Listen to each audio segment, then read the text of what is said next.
अगर आपका भी एम्पलीफायर में ट्रांसफार्मर की दुर्दशा इस टाइप से हो जाए या फिर कोई भी एम्पलीफायर का ट्रांसफार्मर जल जाए तो इस वीडियो को देखिए। इस वीडियो में ट्रांसफार्मर वाइंडिंग के कुछ रूल्स बताए गए हैं, उसे देखकर आप खुद वाइंडिंग कर सकते हैं। ये वीडियो सिर्फ आप लोगों के लिए है। हाय फ्रेंड्स, देखिए इस एम्पलीफायर का ट्रांसफार्मर जला हुआ है। ये एक सब्सक्राइबर का भेजा हुआ वीडियो है। दोस्तों, मैंने नंबर दे दिया है अपना, तो इसका मतलब ये नहीं कि आप लोग ज़बरदस्ती कॉल करके मुझे परेशान करें। अधिक समस्या हो तभी कॉल करें। इन्होंने इतना मुझे कॉल करके परेशान किया है कि मुझे मजबूरन ये वीडियो बनाना पड़ रहा है, क्योंकि मेरा एम्पलीफायर जो दिखाया था उसको रिपेयर करके उसका वीडियो आने वाली थी, लेकिन उसको अभी हमने रोका है।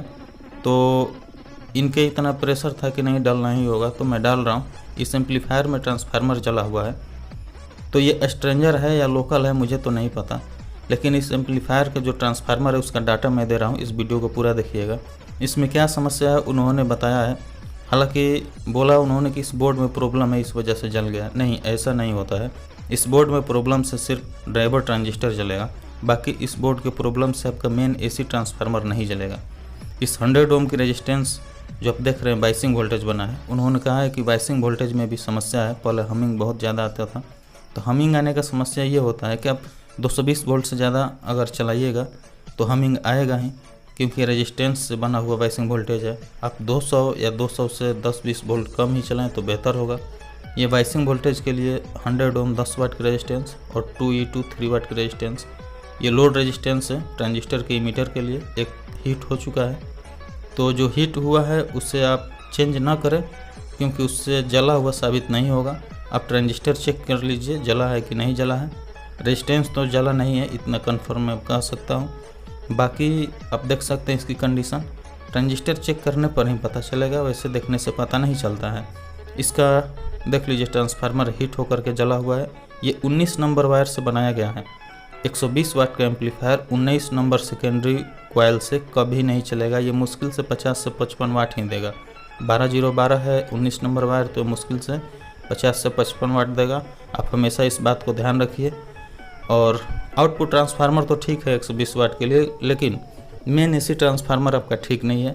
Main AC transformer 3 number core में 2 इंच बोबिन साइज में वाइंडिंग करना होगा। हाँ, ये डायोड ठीक है, 6 एम्पियर का 6 पीस डायोड है। इस ट्रांसफार्मर की औकात से ज़्यादा है, सिर्फ 2 डायोड ही इस ट्रांसफार्मर को चला सकता था। बाकी एक और समस्या है, ये 3900 माइक्रोफैराड है 10 वोल्ट का कैपेसिटर। यहाँ 10 वोल्ट किस सोच से कंपनी दी है मुझे तो नहीं पता। यहाँ 25 वोल्ट होना चाहिए था एकदम 100%। 10 वोल्ट तो 6 वोल्ट के एम्पलीफायर में भी कंडेंसर नहीं मिलता है, पता नहीं इसमें क्यों दिया है। ड्राइवर ट्रांसफार्मर ठीक है, ड्राइवर ट्रांसफार्मर पर कोई लोड नहीं होता है, इसका काम है सिर्फ ट्रांजिस्टर को चलाना। तो ड्राइवर ट्रांसफार्मर को कोई छेड़छाड़ ना करें। मेन एसी ट्रांसफार्मर जला है, उसका डाटा हम दे रहे हैं, आप लास्ट तक वीडियो को देख लीजिएगा। बाकी इसमें वार्निश डालने से ये नहीं चलने वाला, इतना वार्निश डालकर अपने बर्बाद ही कर दिया। तो चलिए, आपकी मर्जी। इसका कंडीशन देख लीजिए कितना जला हुआ है, और जलने के बाद वार्निश इस पर कोई काम नहीं करेगा। आप चाहे कितना भी इसको भिगो दे डुबो दे, कोई फ़र्क नहीं पड़ेगा, क्योंकि अब तो जल चुका है, शॉर्ट हो चुका है।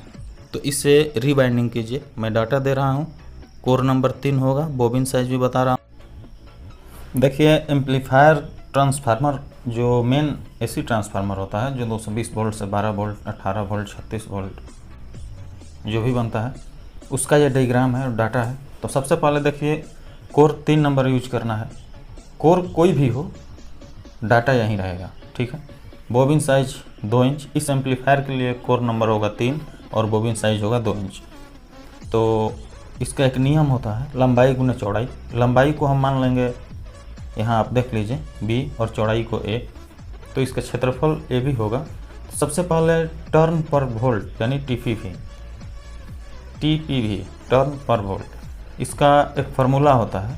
कोर की गुणवत्ता के हिसाब से हम क्षेत्रफल का डिवाइड लगाते हैं। जैसे TPV कैसे निकाला जाए, इसको आगे देखिए।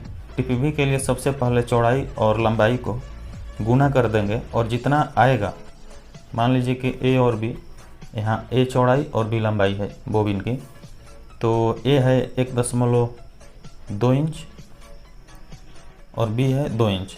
इन दोनों को जो आप मल्टीपल गुना कीजिएगा तो 2.4 इंच आएगा।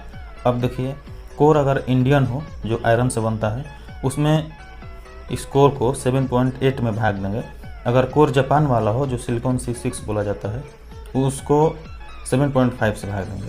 तो देखिए टीपीवी निकालने के लिए हम 7.8 ले रहे हैं, जो कि इंडियन ब्रांड कोर होता है। मैं समझ पाऊंगा ये एम्पलीफायर में इंडियन कोर ही होगा, आयरन वाला।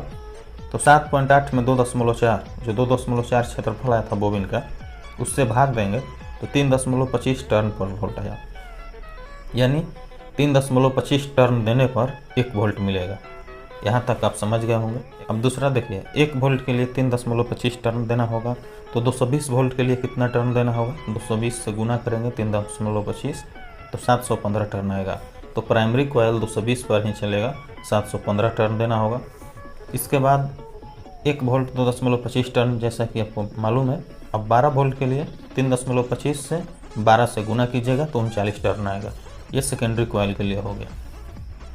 तो 220 वोल्ट एसी प्राइमरी कॉयल के लिए 26 से 27 नंबर तार लगाइए, ठीक है।